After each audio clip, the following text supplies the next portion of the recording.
Assalamualaikum warahmatullahi wabarakatuh. Alhamdulillahilladzi anzala al-Qur'an ma huwa shifaa'un wa rahmatun lil mu'minin. Asyhadu an la ilaha illallah wahdahu la syarika lahu al-malikul haqqul mubin wa asyhadu anna Muhammadan 'abduhu wa rasuluhu shadiqul wa'd. Qala Allah Ta'ala fi kitabihil karim, a'udzu billahi minasy syaithanir rajim. Inna dina indallahi Islam. Shadaqallahu azim wa sadaqal karim. Yang sama-sama kita hormati Ketua MUI Provinsi Sumatera Utara, Ayahanda Profesor Dr. Abdullah Syekha, Bapak-bapak, ibu-ibu, adik-adik kami, mahasiswa PTKU Provinsi Sumatera Utara yang berbahagia. Puji syukur kita kehadirat Allah atas segala nikmat yang diberikan kepada kita. Mudah-mudahan senantiasa kita dalam bimbingannya, dan akhir hayat kita husnul khatimah. Salawat dan salam kita sampaikan buat junjungan kita Nabi besar Muhammad sallallahu alaihi wasallam. Bapak Ibu yang saya hormati, hadirin sekalian, tema kita hari ini adalah sejarah agama. Dilihat dari aspek historisitas, agama-agama yang muncul di dunia ini punya latar belakang yang berbeda, yang satu sama lain punya konotasi yang berbeda. Misalnya saja dari sekian agama yang ada dalam buku Encyclopedia of Religions didirikan, itu di dunia ini lebih dari 2000 agama dan mazhab agama. Kemudian di Indonesia dalam data Kementerian Agama terakhir itu disebutkan lebih dari 250 agama dan aliran mazhab yang ada di Indonesia.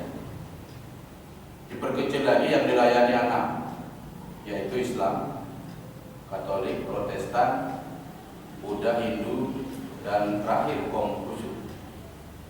Sementara ada beberapa agama lagi yang minta juga dilayani, seperti Baha'i yang berpusat di Surabaya. Sekarang juga ada agama Kaharingan yang ada di Kalimantan. Persoalannya adalah mengapa banyak tokoh-tokoh pakar dunia menyudutkan Islam, seakan-akan Islam sama seperti agama mereka, padahal sangat berbeda.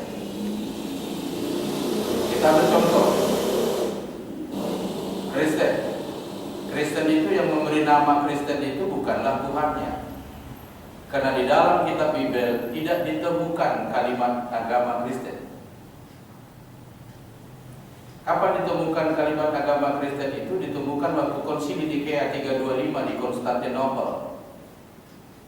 Disandarkan dengan sebuah sikap atau perilaku atau perutusan yang mereka anggap bahwa Isa Masih diutus sebagai penyelamat, sehingga dalam bahasa Yunani disebut Kristos.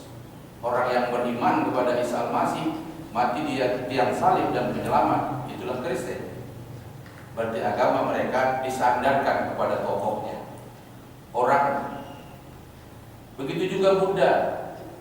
Buddha itu disandarkan dari sebuah peristiwa Samadinya Siddhartha Gautama, seorang anak Sidodana dari kerajaan Hindu Palawastu.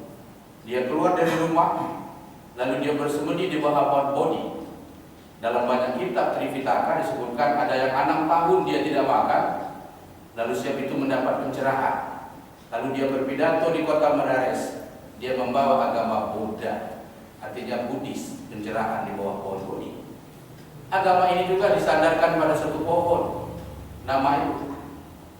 Kemudian kalau kita lihat misalnya Hindu dari Sungai Sindhu, pertemuan antara orang-orang Dravida dan Arya, di mana mereka sangat mengagumi sungai.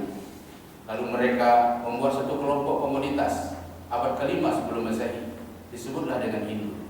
Hindu juga disandarkan dengan suatu tempat. Apalagi dengan Konghucu. Konghucu ini di suatu negeri Khufu, seorang filosof bernama Kongfuse. Lalu mereka menganggap agama mereka menjadi Konghucu, disandarkan kepada seorang tokoh Lalu Philip Kahiti dalam bukunya menuduh Islam Muhammadinisme, bahwa Islam itu agama Muhammad. Keliru. Islam bukan agama Muhammad, Islam agama Allah. Inna dina inallah Islam. Jadi yang menyebut Islam itu bukanlah kehendak Nabi Muhammad, tapi adalah perintah Allah. Maka Allah sudah menyusun aturan Islam untuk manusia yang diciptakan Allah akan sesuai dengan fitrahnya kalau orang itu mengamalkannya. Kenapa? Karena Allah lebih tahu terhadap ciptaannya dan Dia beri aturan pada ciptaannya. Makanya keliru lagi kalau ada orang sekarang mengatakan Islam itu radikalisme, Islam itu terorisme, simbol-simbol Islam dianggap simbol-simbol yang bisa merusak tatanan dunia. Itu kita bantah karena tidak pas. Kenapa tidak pas? Agama Allah, dinul Islam ini agama damai, agama membawa keselamatan, tidak pernah berdakwah dengan kekerasan. Bapak-bapak dan saudara sekalian, kita prihatin negeri kita sampai diblokir semua situs-situs Islam karena hanya dituduh radikalisme persibaran. Padahal umat Islam juga harus perlu radikal. Kalau radik diartikan mengakar dan dasar, umat Islam harus mengamalkan dasar-dasar agamanya. Jadi kalau ada umat Islam mengamalkan agamanya lalu disebut radikalisme persibaran, lalu dituduh teroris untuk diserang, itu tidak benar. Maka kita perlu mengklarifikasi itu terhadap dunia-dunia yang coba menghidupkan Islam. Dari historisitas peradaban Islam misalnya, tidak ada satupun negara Islam yang memaksakan orang lain masuk Islam walaupun berkuasa. Contoh, Islam pernah berkuasa di Spanyol 6 abad, tak pernah memaksakan umat Kristen masuk Islam. Tapi begitu Spanyol dikuasai Kristen, satu orang pun tak ada bernapas lagi di Spanyol karena di bumi hanguskan genosid oleh Kristen. Siapa sekarang kalau begitu yang radikalisme? Move on, India. 8 abad Islam berkuasa. Tapi kenyataannya apa? Non-Islam 80% di India. Kalau seandainya pemerintahan Islam keras pada waktu itu 8 abad, dikonesid semua non-Islam, tentulah Islam mayoritas di India. Tapi tidak dilakukan karena Islam bukan itu, bukan kekerasan, bukan pemaksaan. La ikraha fid din qad tabayyana minar rusdul. Tidak ada paksaan dalam soal agama, karena yang benar dan salah sudah jelas. Mau ikut salah silakan, ikut benar silakan. Nah sekarang dalam statistik yang ditulis oleh Gottfried dalam bukunya The Talk of Religion in the World, dia mengatakan bahwa Islamlah yang berkembang pesat sekarang di dunia tanpa dengan kekerasan. Diambil sampel Amerika. Sekarang di Amerika Islam berkembang dengan pesat. Apakah Islam berkembang dengan pesat dengan kekerasan di Amerika? Tidak. Di Perancis Islam berkembang sampai 215% dia bilang. Di Inggris juga demikian. Tapi ketakutan Eropa, Islamofobia terhadap gerakan Islam, lalu disasarkan sekarang di Indonesia sebagai mayoritas Islam. Islam masuk ke India dengan damai, tidak ada dengan peperangan, dengan dakwah bil hikmah, tidak dengan menopang penjajah. Tapi kalau agama lain masuk ke Indonesia dengan kekuatan senjata, menopang penjajah. Katolik masuk ke Indonesia, menopang Portugis. Protestan masuk ke Indonesia, menopang Belanda. Lalu menjorongkan moncong-moncong senjatanya kepada masyarakat agar masuk menjadi agama. Lagi-lagi ini fakta bahwa agama Islam adalah agama Allah. Allah yang lebih tahu kepada umat hamba yang diciptakannya sesuai dengan fitrahnya. Tidak perlu dengan kekerasan orang akan mengkaji. Bapak-bapak dan saudara-saudara sekalian yang saya hormati dan dimuliakan Allah. Oleh karena itulah apa yang disebutkan dalam surah Ali Imran itu inna dina inallah Islam, itu adalah bermakna Allah menurunkan agama, aturan sebagaimana yang disampaikan para nabi profetiknya untuk bertauhid, untuk menegakkan rahmatan lil alamin. Inna arsalnaka rahmatan lil alamin. Bukan untuk seperti yang mereka tuduhkan, apalagi seperti yang disebut Philip Kahiti bahwa Islam mencontek hukum-hukum Romawi. Ini tidak benar. Oleh karena itulah kepada kita semua hendaknya menguasai sejarah dan memahami peradaban Islam, bahwa bukti sejarah di dunia ini Islam tidak dengan kekerasan. Arab Saudi itu pemimpinnya Islam, tapi tak pernah digusurnya Kristen di situ. Malah konon kabarnya di Arab Saudi itu Islam dengan non-Muslim itu 50-50. Seandainya aja Islam punya kekerasan seperti yang mereka tuduh, apa salahnya, apa susahnya bagi Arab Saudi untuk diagnosa, menghancurkan sikap-sikap yang berhalaisme. Tapi ternyata tidak, mereka tetap berdamping. Tapi apa yang terjadi saudara kita Islam yang di Rohingya misalnya, hanya persoalan-persoalan yang kecil lalu dibesarkan dan dituduh sebagai pendatang, akhirnya digusur tanpa peri kemanusiaan. Mengapa PBB tidak ribut? Bapak-bapak dan saudara sekalian, kita sangat miris ketika disebut Islam ISIS berbahaya di Indonesia. Menurut saya tidak berbahaya.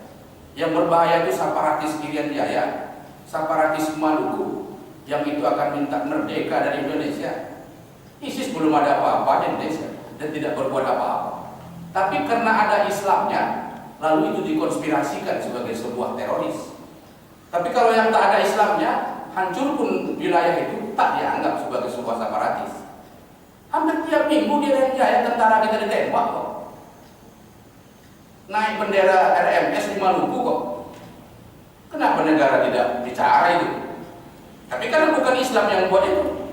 Tidak ada bendera la ilaha illallah. Kemarin kita bantah itu bersama Pak Arso waktu di Mapolda, Pak. Ya kan, Pak? Saya juga bicara di sini. Dan ada penceramah kita mengatakan yang tak cocok dengan Pancasila, usir. Itu juga kurang tepat karena itu memancing konflik baru. Islam harus bersatu. Islam harus bawa bendera tauhid. Kalau ada bendera la ilaha illallah, dunia gempa. Islam kacau, galau. Tapi kalau ada bendera palu dan salib dan sabit, kok nggak galau tentara kita? Orang itu mengancam komunis. Apa Islam bertentangan dengan Pancasila? Tidak. Yang bertentang Pancasila itu komunis. Harusnya komunis dicari di bangsa ini, bukan ISIS. Karena Islam tidaklah seperti yang mereka gambarkan. Kalau ada sebagian umat Islam yang anarkis, itu bukan karena agama, tapi karena persepsi terhadap agama. Nah, inilah perlu kita luruskan. Mudah-mudahan termasuk adik-adik kami sebagai generasi muda pelajari sejarah supaya Anda tidak ditelan oleh sejarah. Demikian yang dapat kami sampaikan. Mudah-mudahan ada hikmahnya bagi kita semua. Billahi taufiq wal hidayah. Assalamualaikum warahmatullahi wabarakatuh.